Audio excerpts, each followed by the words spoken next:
Midas and Apollo. Scene 1. A meadow. Tmolus the mountain god is made umpire in a musical contest between Pan and Apollo. Gentle Pan, I ask no sweeter life than to dwell with you, to live a shepherd's life in the valleys and on the hills, or if the sun burns too fiercely, there are cool grottos where one may sleep the sultry noon away. There is no gold in the meadows, Midas, save what the yellow crocus wears. Therefore I love them, since I hate all thought of wealth. Men have held you for a lover of gold. Laugh your fill, my master whom I worship. Your laughter harms me not. If it pleases you, continue without stint. I would I had seen you with your gold piled about you, praying Bacchus to make you poor again. That was a prayer that came from the heart, truly. We waste time with words. My ears thirst for the music of your pipes.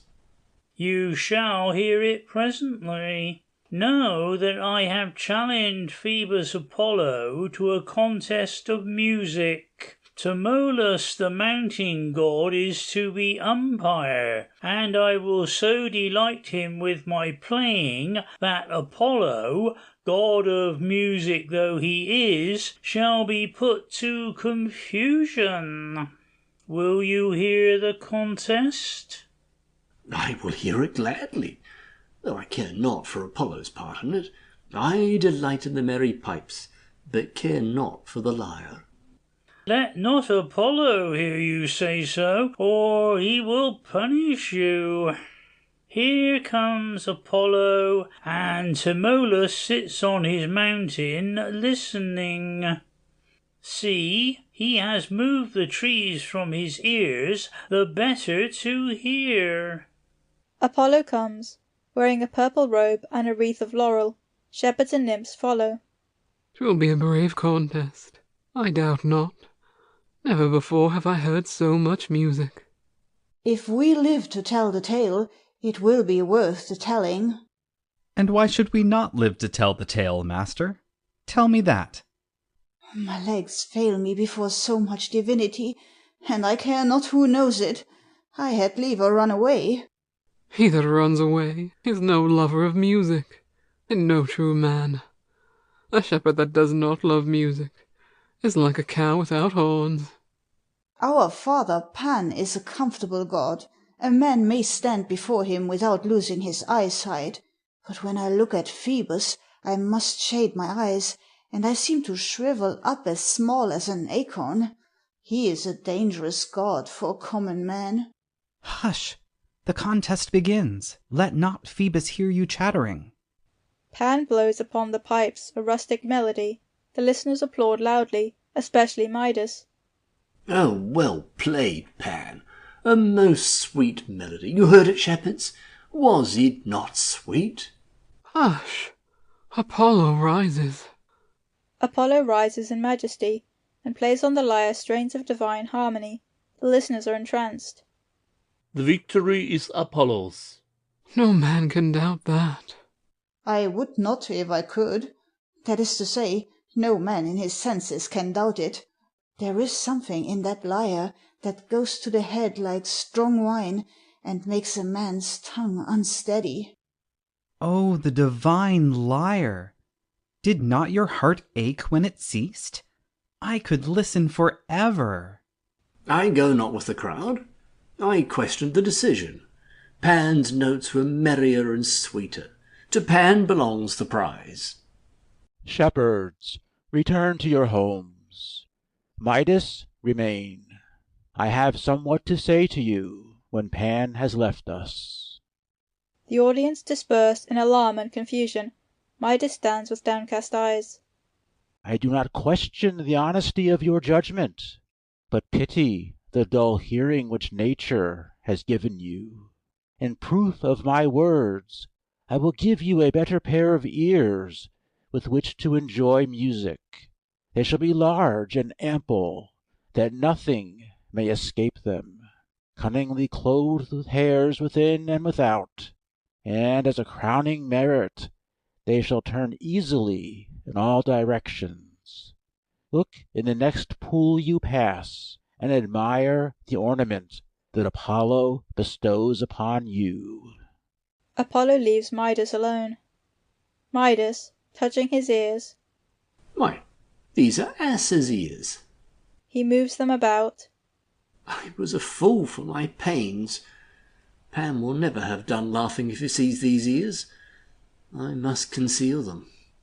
I will wear a turban so deep and wide that none will see what it covers. Plague on the hairdresser! He must know the secret, but I will threaten him with dire punishment if he tells it to any human being. He will not dare to disobey." Scene 2. Midas has visited the hairdresser. "Such a monstrous secret! And to be commanded never to tell it, on pain of death, not even to my wife. That is unkind to her and to me, for she would have as much joy in hearing as I should in telling. I know not what right men have to lay such hard commands upon us.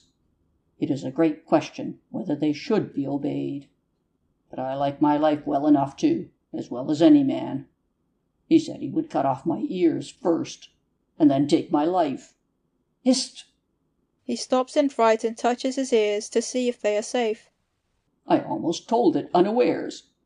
I think I shall tell it in my sleep some time, and then my wife will tell it, and Midas, hush, and someone will know that I have told. Then it will be all over with me. I know a way. I will go into the meadow and dig a hole in the ground. Deep, it shall be deep. And there I will whisper the story into the hole, and then cover it up again. I will not answer for my tongue otherwise, so fiercely does it demand to tell. It will mutiny, and I cannot control it. It will tell without judgment, and I shall lose. He checks himself and pats his ears. The meadow is the safer way. I will to the meadow. What to say if any see me and ask what I do? I will say I am under a vow to kiss Mother Earth. A man may kiss his mother, and none may ask him why, or say he is telling secrets. To the meadow, as soon as darkness comes on a little. I will wait for the darkness. Scene 3. A thick growth of reeds has sprung up where the hairdresser buried his secret. The hairdresser by chance walks that way with his wife. "I have not been this way for months, yet I remember the place well. When did you see it last?" I don't rightly remember. A man can't remember a little thing like that. "Now I look, there is something strange about it. I never noticed such a thick bed of reeds here before. Did you?" Hairdresser, trying to drag his wife forward. As if I could remember every tuft of weeds I see. "Now the breeze strikes the tall reeds, and they bend before it. Stop!